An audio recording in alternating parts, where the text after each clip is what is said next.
श्री गणेशाय नमः। ओम नमः शिवाय। श्री शिव पुराण विदेशवर संहिता अध्याय 12 मोक्षदायक पुण्य क्षेत्रों का वर्णन।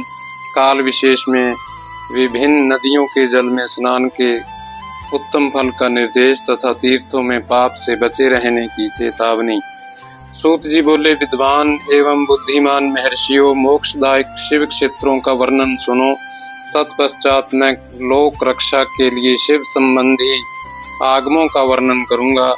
पर्वत, वन और काननों सहित इस पृथ्वी का विस्तार 50 करोड़ योजन है।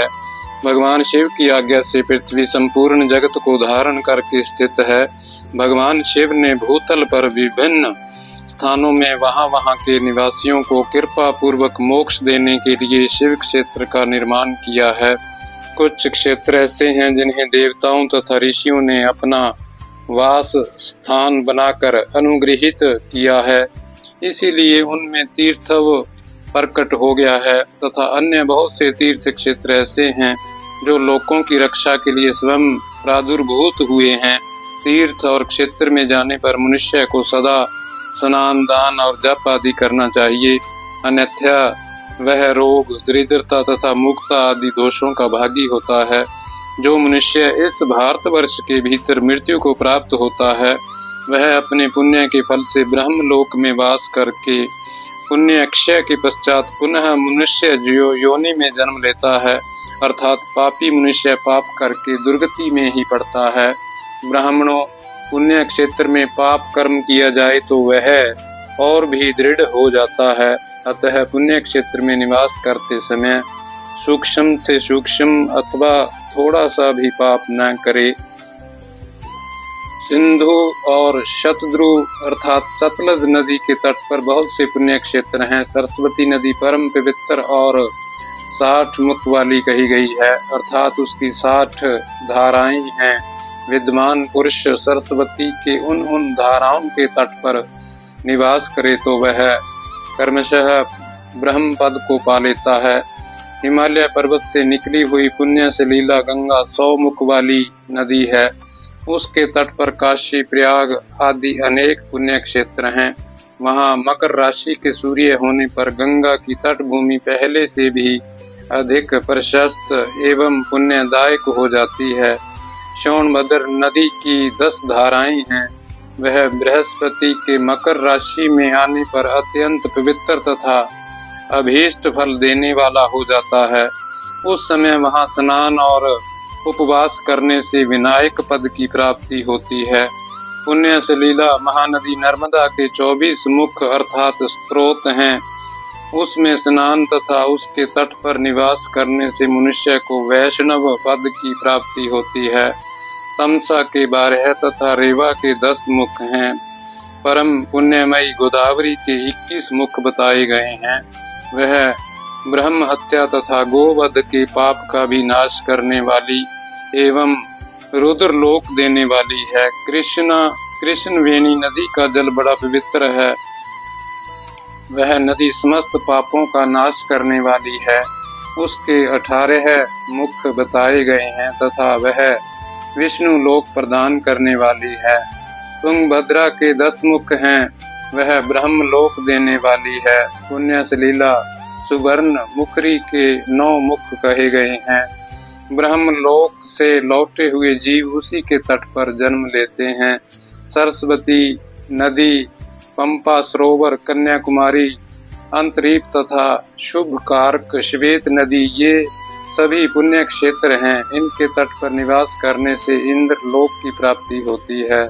सही है, पर्वत से निकली हुई महानदी कावेरी परम पुण्यमयी है। उसके 27 मुख बताए गए हैं। वह संपूर्ण अभीष्ट वस्तुओं को देने वाली है। उसके तट स्वर्ग लोक की प्राप्ति कराने वाले तथा ब्रह्मा और विष्णु का पद देने वाले हैं। कावेरी के जो तट शैव क्षेत्र के अंतर्गत हैं, वे अभीष्ट फल देने के साथ ही शिवलोक प्रदान करने वाले भी हैं। नैमिषारण्य तथा बद्रिका आश्रम में सूर्य और बृहस्पति के मेष राशि में आने पर यदि स्नान करे तो उस समय वहां किए हुए स्नान पूजन आदि को ब्रह्मलोक की प्राप्ति कराने वाला जानना चाहिए। सिंह और कर्क राशि में सूर्य की संक्रांति होने पर सिंधु नदी में किया हुआ स्नान तथा केदार तीर्थ के जल का पान एवं स्नान ज्ञानदायक माना गया है। जब बृहस्पति सिंह राशि में स्थित हों उस समय सिंह की संक्रांति से युक्त भाद्रपद मास में यदि गोदावरी के जल में स्नान किया जाए तो वह शिवलोक की प्राप्ति कराने वाला होता है। ऐसा पूर्व काल में स्वयं भगवान शिव ने कहा था। जब सूर्य और बृहस्पति कन्या राशि में स्थित हों तब यमुना और सोनभद्र में स्नान करे। वह स्नान धर्मराज तथा गणेश जी के लोक में महान भोग प्रदान कराने वाला होता है। यह महर्षियों की मान्यता है। जब सूर्य और बृहस्पति तुला राशि में स्थित हों उस समय कावेरी नदी में स्नान करे। वह स्नान भगवान विष्णु के वचन की महिमा से संपूर्ण अभीष्ट वस्तुओं को देने वाला माना गया है। जब सूर्य और बृहस्पति वृश्चिक राशि पर आ जाएं, तब मार्गशीर्ष अर्थात अगहन के महीने में नर्मदा में स्नान करने से श्री विष्णु लोक की प्राप्ति हो सकती है। सूर्य और बृहस्पति के धनु राशि में स्थित होने पर सुवर्णमुखी नदी में किया हुआ स्नान शिव लोक प्रदान कराने वाला होता है। जैसा कि ब्रह्मा जी का वचन है, जब सूर्य और बृहस्पति मकर राशि में स्थित हों उस समय माघ मास में गंगा जी के जल में स्नान करना चाहिए।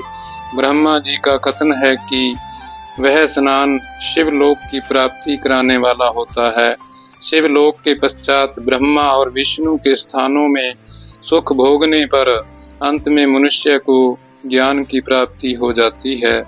माघ मास में तथा सूर्य के कुंभ राशि में स्थित होने पर फाल्गुन मास में गंगा जी के तट पर किया हुआ श्राद्ध पिंडदान अथवा तिलोदक दान पिता और नाना दोनों कुलों के पितरों की अनेकों पीढ़ियों का उद्धार करने वाला माना गया है।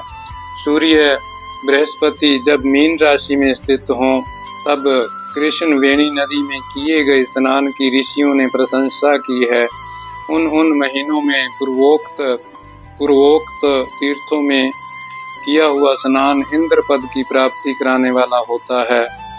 विद्वान पुरुष गंगा अथवा कावेरी नदी का आश्रय लेकर तीर्थवास करे। ऐसा करने से तत्काल किए हुए पाप का निश्चय ही नाश हो जाता है। रुद्रलोक प्रदान करने वाले बहुत से क्षेत्र हैं। ताम्रपर्णी और वेगवती ये दोनों नदियां ब्रह्मलोक की प्राप्ति रूप फल देने वाली हैं। इन दोनों के तट पर कितने ही स्वर्गदायक क्षेत्र हैं। इन दोनों के मध्य में बहुत से पुण्यप्रद क्षेत्र हैं। वहां निवास करने वाला विद्वान पुरुष वैसे फल का भागी होता है। सदाचार, उत्तम वृत्ति तथा सद्भावना के साथ मन में दया भाव रखते हुए विद्वान पुरुष को तीर्थ में निवास करना चाहिए, अन्यथा उसका फल नहीं मिलता। पुण्य क्षेत्र में किया हुआ थोड़ा सा पुण्य भी अनेक प्रकार से वृद्धि को प्राप्त होता है तथा वहाँ किया हुआ छोटा सा पाप भी महान हो जाता है। यदि पुण्य क्षेत्र में रहकर ही जीवन बिताने का निश्चय हो तो उस पुण्य संकल्प से उसका पहले का सारा पाप तत्काल नष्ट हो जाएगा, क्योंकि पुण्य को ऐश्वर्यदायक कहा गया है। ब्राह्मणों, तीर्थवास जनित पुण्य कायिक, वाचिक और मानसिक सारे पापों का नाश कर देता है। तीर्थ में किया हुआ मानसिक पाप वज्रलेप हो जाता है, वह कई कल्पों तक पीछा नहीं छोड़ता है। वैसा पाप केवल ध्यान से ही नष्ट होता है, अन्यथा नहीं। वाचिक पाप जप से तथा कायिक पाप शरीर को सुखाने जैसे कठोर तप से नष्ट होता है। अतः सुख चाहने वाले पुरुष को देवताओं की पूजा करते और ब्राह्मणों को दान देते हुए पाप से बचकर ही तीर्थ में निवास करना चाहिए। हर हर महादेव।